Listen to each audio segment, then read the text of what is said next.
시청자 여러분 안녕하십니까? 2025년 6월 11일 배승의 뉴스 배송 시작합니다. 대부분 감옥에 간 피고인들이요 이런 얘기를 합니다. 나는 죄가 없어. 난 죄가 없는데 검찰이 만들어낸 거야. 판사까지 속은 거야. 그러면서 거짓말을 해댄다는 겁니다. 피고인의 거짓말, 나는 죄가 없어 이런 얘기를 하고 있는데요. 피고인이 대통령인 나라, 이런 나라를 그대로 물려줄 수는 없겠죠?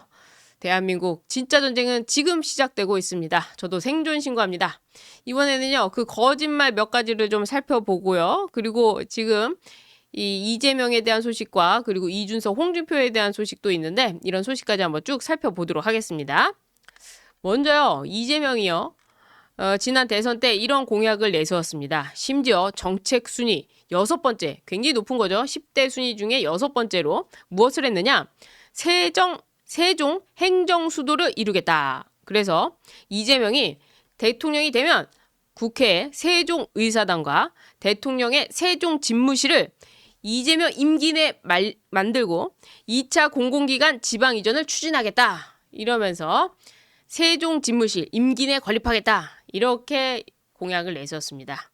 자, 여러분, 이거 모두 거짓말인 거 아시죠? 이재명은요, 청와대로 간다고 합니다. 청와대로 가기 위해서 예비비까지 무려 259억 원을 확보했다고 합니다. 그리고 청와대 지금 관람할 수가 있는데요. 전 국민한테 개방했던 이 청와대를 다시 8월부터는 관람을 중단시킨다고 합니다.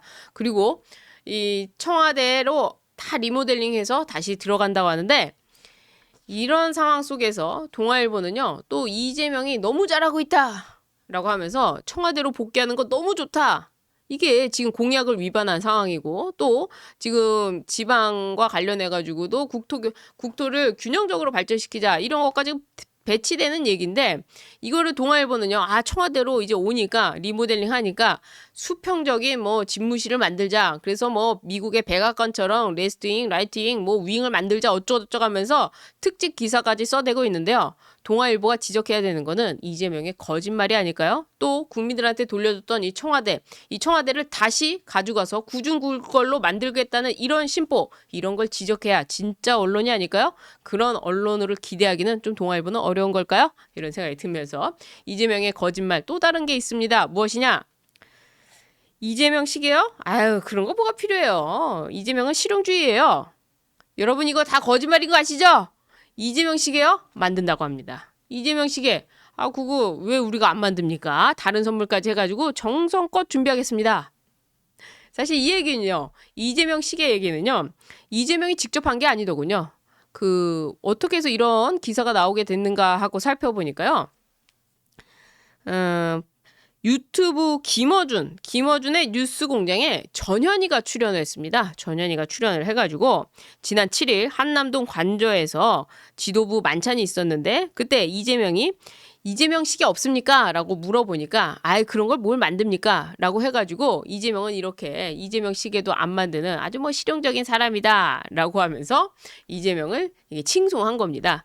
그런데 이재명 입장에서는 무슨 소리입니까? 제가 이재명 시계를 왜 안 만듭니까? 내 돈으로 만든 것도 아니고 세금으로 만드는 건데 내가 왜 안 만듭니까? 그래서 이재명은요. 시계를 포함해가지고 선호도가 높은 선물, 품목을 찾아서 그것을 만든다고 합니다. 전현희는 찍히고야 만 것이죠. 왜냐? 이재명을 거짓말쟁이로 만들었기 때문입니다. 그런 생각이 듭니다. 하여튼 이재명의 거짓말 또 있습니다. 뭐냐? 이번에 장차관 공공기관장 후보를 국민들이 추천하는 사람을 받아가지고 임명을 하겠다. 그래서 국민추천제 입장을 얘기했습니다.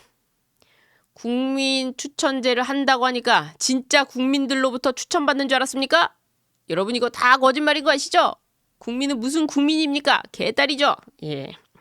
그래서 이 국민추천제 어디까지 국민추천제를 활용하겠다는 것인지 불분명하다. 또 그 국민 진짜인가? 이게 2015년에도 한번 도입됐던 건데 보여주기식 행정탁과 또 그만한 자질을 갖춘 인물 추천이 적었기 때문에 유명무실화 됐는데 과연 이재명이 국민추천 이것을 할 수 있을 것인가? 한국일보도요. 참신하나 보완돼야 될 점이 많다라고 하면서 그 팬덤의 의지대로 이재명 의지대로 하지 않겠느냐 이런 비판적인 언론들이 많이 나오고 있습니다. 국민 추천한다니까 진짜 국민들이 추천하는 사람 받아서 할 줄 알았나요? 여러분 이거 다 거짓말인 거 아시죠? 개딸로 가는 거죠. 하여튼 이런 이재명의 거짓말 세 가지 좀 살펴봤는데요. 쉽게 설명을 드렸습니다만 굉장히 중요한 문제입니다. 사실 인사 부분만 살펴보면요. 지금 이재명의 변호인들이 사정기관으로 다 가고 있습니다. 특히 민정수석실로 대거 배치된 부분, 이 부분에 대해서 비판을 하지 않을 수가 없습니다. 지금 민정비서관으로 거론되는 사람이 있는데 바로 이태영 변호사입니다. 이태영 변호사는 좀 많이 들어서 알고 계실 것 같은데 바로 이재명의 친형 강제 입원 의혹과 관련된 공직선거법 재판과 또 해경구 김씨 사건 등의 변호사를 맡았던 사람이 바로 이 이태영 변호사입니다. 이태영 변호사 수원지검 공안부장과 의정부지검 차장을 지낸 뒤에 이재명의 변호인으로 합세하면서 유명세를 날렸죠.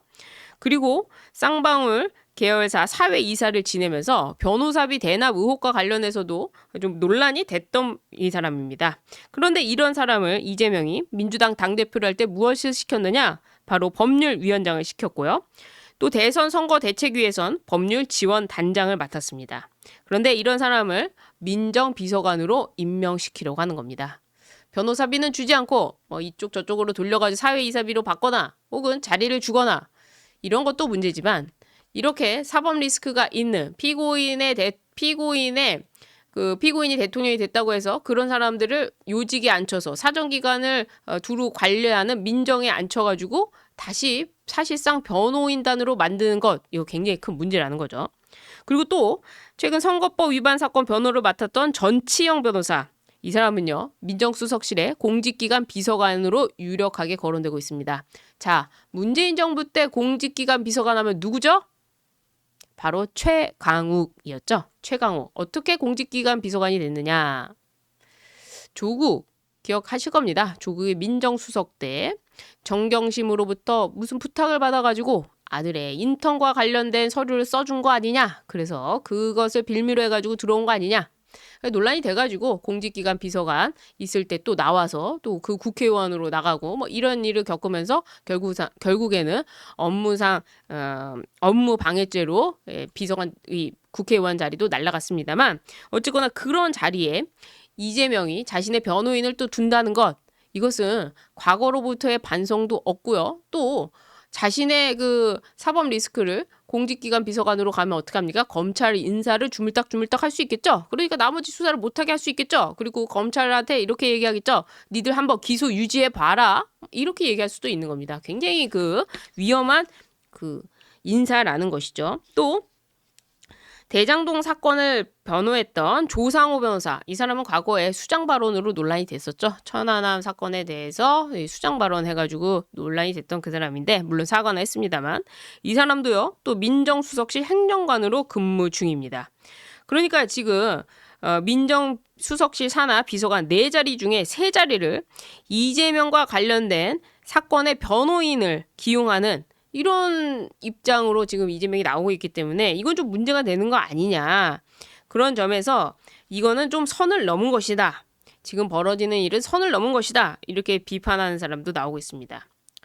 이재명이 대통령 된 것이 사실은 대한민국에 있어서는 선을 넘은 것인데 이런 이재명이 하는 행동을 보니까 계속해서 선을 넘고 있다. 이렇게 선을 넘다 보면요. 국민들이 참지 못하는 순간이 오게 되어 있습니다. 또 민주당도 언젠가는 쉴드 치지 못합니다. 왜냐? 선거가 있기 때문입니다. 지방선거뿐만 아니라 또 총선도 다가올 텐데 그때는 아마 노무현 때처럼 노무현 나가라 라고 했던 것처럼 이재명 보고 나가라 라고 할 수도 있겠죠. 그때까지 과연 이재명이 이 대통령직을 유지할 수 있느냐 하는 문제는 또 다른 문제로 남게 되겠습니다만 어쨌거나 지금 이재명의 이런 돈 없는 행위 이것들은 국민들이 다 평가하고 있다는 겁니다. 근데 저는 좀 아쉬운 게요. 이재명이 자꾸 윤석열 정부 사람들을 방어막으로 좀 이용하려는 것 같은데 이것을 왜 국무위원들이 그대로 놔두는 것인지 그게 매우 안타깝다라는 생각이 듭니다. 바로 특검법과 관련된 얘기인데요. 지금 내란 특검법, 김건희 여사 특검법, 순직해병 특검법 이 3대 특검법 이와 관련해서 어제 국무회의가 열렸습니다. 그런데 이재명 입장에서는 국무회의를 여는 것 자체가 헌법상에 보장된 국무회의 요건을 갖추는 것이기 때문에 국무위원들이 이것을 반대하더라도 상관이 없는 겁니다. 어쨌거나 국무회의 의결을 거쳐야 되는데 의결을 하고 나면 그 다음에는 헌법적 요건을 다 거쳤기 때문에 이재명으로서는 국무위원들이 뭐 반대를 하든 말든 이게 상관이 없는 겁니다. 그런데 여기서요, 이재명이 이렇게 얘기합니다. 지금 특검법에 반대한 사람들이 있는데 그 얘기하실 분 다 말씀해 보세요. 라고 하면서 국무위원들한테 기회를 준 겁니다. 그러자 이주호 교육부 장관부터 시작해가지고 몇몇 장관들이 전부 지금 이거는 반대합니다. 라고 반대 의견을 냈다는 겁니다. 참 한심하기 짝이 없죠. 자, 국무위원들 제가 말씀드렸다시피 이 장관들은 정무직입니다. 그러니까 일괄 사표를 냈습니다. 지난 6월 4일에 일괄 사표를 냈는데 그때 누구만 이 사표를 받아줬습니까? 바로 법무부 장관만 사표를 받아줬죠. 뒤에서 소개해드릴 이제 검찰개혁과도 연결이 되는 건데 법무부 장관의 사표만 받아주고 나머지 국무위원들, 장관들은 그대로 와서 국무회의 참석해라 라고 했습니다. 그래서 국무회의에 참석을 했습니다. 이 장관들이 보이콧을 해가지고 이 특검법 통과 못 시킵니다 라고 하면서 국무회의를 무력화시켰다면 이재명이 과연 이 법안을 공표할 수가 있을까요? 그렇지 못하다는 거죠. 그런데 이 국무위원들은 정말 애석하게도 투쟁도 해본 적이 없고 관료 출신이다 보니까 그냥 하라는 대로 하고 있는 겁니다. 정치적 감각이 없으면 그 자리에서 내려와야 함에도 불구하고 그 자리에 앉아가지고 지금 월급 받고 있는 겁니다. 여러분, 이게 말이 되는 얘기입니까? 이 3대 특검 법안은요, 두 가지 의미가 있는데 첫 번째는 뭐 윤석열 정권, 윤석열 전 대통령 그리고 김건희 여사에 대한 수사, 이것은 뭐 표면적인 목적이라고 생각이 듭니다. 지금 윤석열 대통령과 김건희 여사, 그리고 관련된 사람들은 전부 수사받고 있고 또 기소되고 지금 재판도 받고 있습니다. 그러니까 이 3대 특검법이라는 것은 사실은 어떤 명분을 더 갖고 있느냐?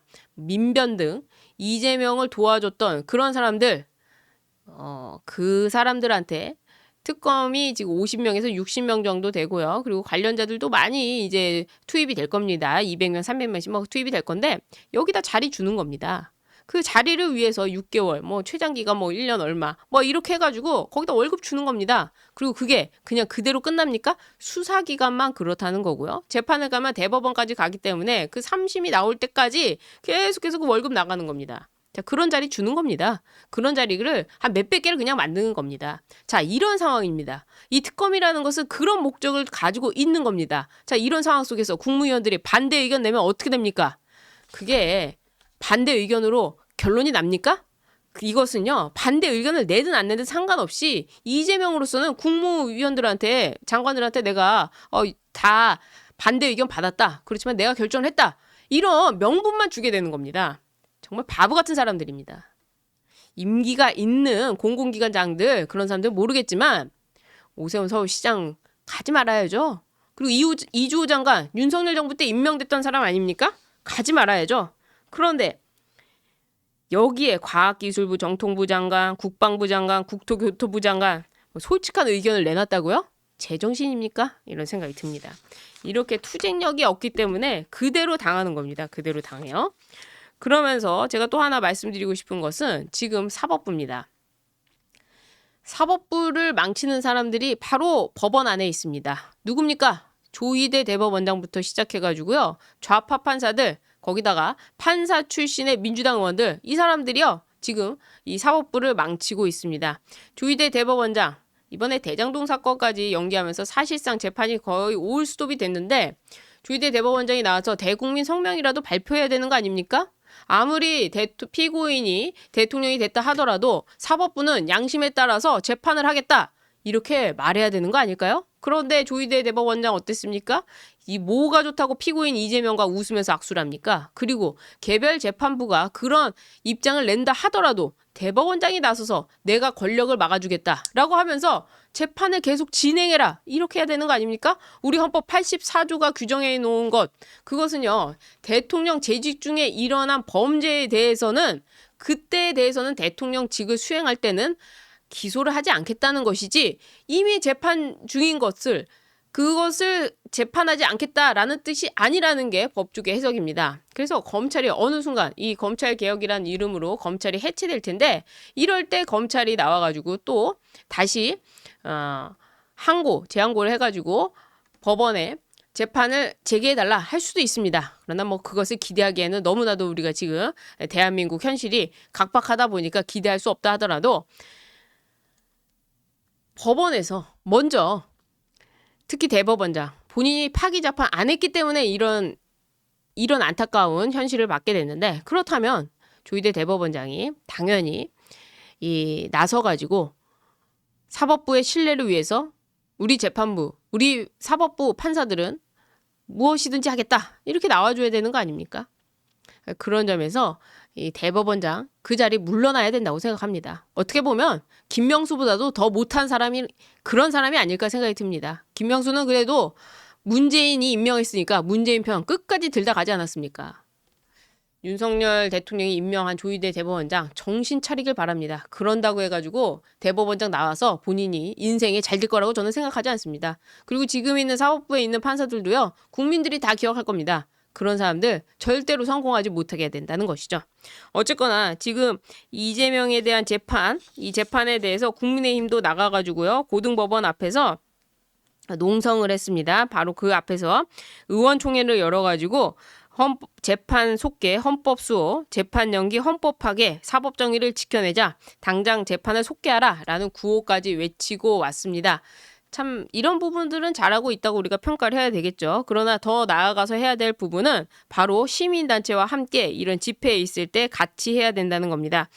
국민의힘이 의원총회를 한다 한들 어떤 사람이 관심이 있겠습니까? 그리고 민주당은 어떻게 했죠? 윤석열 정부가 탄생했을 때부터 밖에서 시민단체가 탄핵 집회를 열었습니다. 결국 그 탄핵 집회를 무르익게 하면서 거기에 민주당 의원들이 참석하기 시작하면서 탄핵에 국민들이 볼 때 탄핵이라는 게 익숙해지게 만든 다음에 기회가 왔을 때 탄핵을 해버렸죠. 그런 것처럼 국민의힘도요. 국민의힘의 그 출신들을 보면 법조인이 굉장히 많죠. 관료 출신들도 많아가지고 한 번도 투쟁해본 경험이 없는 사람들인데 앞으로는 뭐 이런 것도 바꿔 나가야 된다고 생각을 하지만 지금 이렇게 당한 이런 상황 속에라면 시민단체와도 적극적으로 손을 잡고요. 그리고 뉴미디어, 유튜브와도 손을 잡고 더 싸워야 된다는 겁니다. 아직도 반성을 못하고 있는 부분에 대해서는 안타깝습니다. 그런데 이런 상황 속에서요, 홍준표 전 대구시장이 뭐 정치를 그만뒀다고 하더니 그만둔 게 아니라 정치를 다시 하려고 하는 것 같습니다. 국민의힘을 향해 가지고 내가 하는 말은 팩트고 그에 대처하라는 경고인데 그거를 자기들 비난하는 것으로 듣는 바보들이 있다라고 하면서 페이스북을 향해 가지고 이재명 정권이 곧 국민의힘을 정당 해산 절차로 할 테니까 각자 도생할 준비들이나 해라 라고 하면서 홍준표가 이런 이야기를 페이스북에 썼습니다. 저주 섞이는 말을 하고 있어요. 그런다고 이재명이 홍준표 시장을 불러가지고 국무총리 시켜줄 줄 압니까? 천만의 말씀이죠. 그럼에도 불구하고 먹던 물에 침을 뱉고 있는데 이와 관련해서 박홍근 민주당 의원이요, 국회가 정당법 개정안을 통과시켜서 국민의힘 해산에 나서야 되지 않겠는가, 이렇게 입장을 내세우고 있습니다. 그러니까 민주당은 진짜로 국민의힘을 위헌정당 심판까지 그래서 해산시키려는 그런 계획을 하고 있다는 거죠. 이런 상황 속에서 홍준표의 속내가 드러났습니다. 무슨 속내가 드러났느냐? 이준석과 함께 새로운 신당을 내년쯤에 만들어서 보수 재편을 하려고 한다. 이거 제가 말한 게 아니고요. 서정욱 변호사가 한 방송에서 이런 얘기를 했습니다.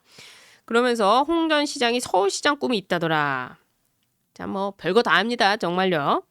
그런데 이준석에 대해서는 경기도지사, 그래서 서울시장은 홍준표, 경기도지사는 이준석 해가지고 이렇게 새바람을 일으켜보자라고 주변에 얘기를 했다는 겁니다. 이거야말로 정말 헛된 꿈 아닌가 생각이 드는데, 이준석이 과연 이 국회의원직을 유지할 수 있을 것인지, 정치를 계속할 수 있을 것인지. 얼마 전에 뉴스타파가 이런 보도를 했어요. 2025년 5월 15일자 뉴스타파 기사입니다. 2021년 국민의힘 당대표 선거 당시 명태균 씨가 이준석 당시 당대표 후보에게 유리하도록 비공표 여론조사 결과값을 조작한 사실이 확인됐다. 그래서 실제로 이게 지금 많이 보도가 되고 있습니다. 뉴스타파에서 이준석 돌풍 여론조사는 조작이었다라고 하는 여론조사 결과값을 바꿨다. 응답자 샘플 뻥튀기를 했다. 뭐 이준석은 관련이 없다고 이야기하고 있지만 많은 것들이 이준석과 명태균의 유착 정황으로 보인다라고 하면서 이준석 후보의 입장을 물어봤는데 이준석이 대답을 안 하고 있다라고 하면서 이준석에 대한 이런 보도를 이어가고 있습니다. 이 두 사람, 홍준표와 이준석이 손을 잡고 나가가지고 신당을 만든다고 하면 누가 지지할까요? 그런데 그렇게 했으면 좋겠어요.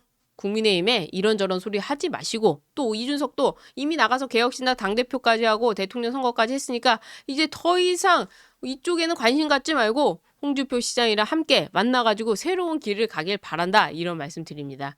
이번에 그 김건희 여사 특검법에 명태균에 대한 것도 이제 특검에 들어갔는데 이 명태균 씨가 한 방송에 나와가지고 홍준표 시장에 대해서 원래는 말을 안 하려고 했는데 낱낱이 밝히겠다라고 입장을 밝혔습니다. 그런 점에서 이 사안이 심각해 보이는데요. 홍준표 시장이 과연 이 명태균 씨와 관련된 수사에서 벗어날 수 있을지 오세훈, 이준석, 홍준표, 김종인 이 네 사람의 운명은 어떻게 될지 또 소식이 나오는 대로 전해드리도록 하겠습니다. 국민의힘이 잘했다는 게 아닙니다. 바뀌어야죠. 바뀌어야 되는데 그 바뀌는 데 도움을 주는 것이 아니라 저주를 퍼부으면 되겠는가? 자신이 이 정당에서 받은 그런 혜택과 이익은 전부 잊어버리고 사기 경선을 당했느니 뭐니 해가면서 국민의힘이 정당 해산이 될 거니까 결국에는 내가 새로운 신당을 만들어서 적자가 되겠다 이렇게 한다는 게 어른으로서 할 얘기인가 하는 생각이 들어서 이 뉴스까지 여러분들께 전해드렸습니다. 오늘도 생존 신고해 드렸는데요. 생존을 위해서 여러분들의 구독 버튼 눌러주시면 더 도움이 될 것 같습니다. 구독 버튼 꼭 눌러주시고요. 또 좋아요 버튼 응원의 댓글도 많이 남겨주시기 바랍니다. 얼마나 시청자 여러분 우울하십니까? 저도 우울합니다. 그러나 우리 힘내야 되지 않겠습니까? 그런 점에서 여러분들께 매일 생존 신고 열심히 하도록 하겠습니다. 오늘 방송 여기까지 하도록 하겠습니다. 시청해주신 여러분 고맙습니다.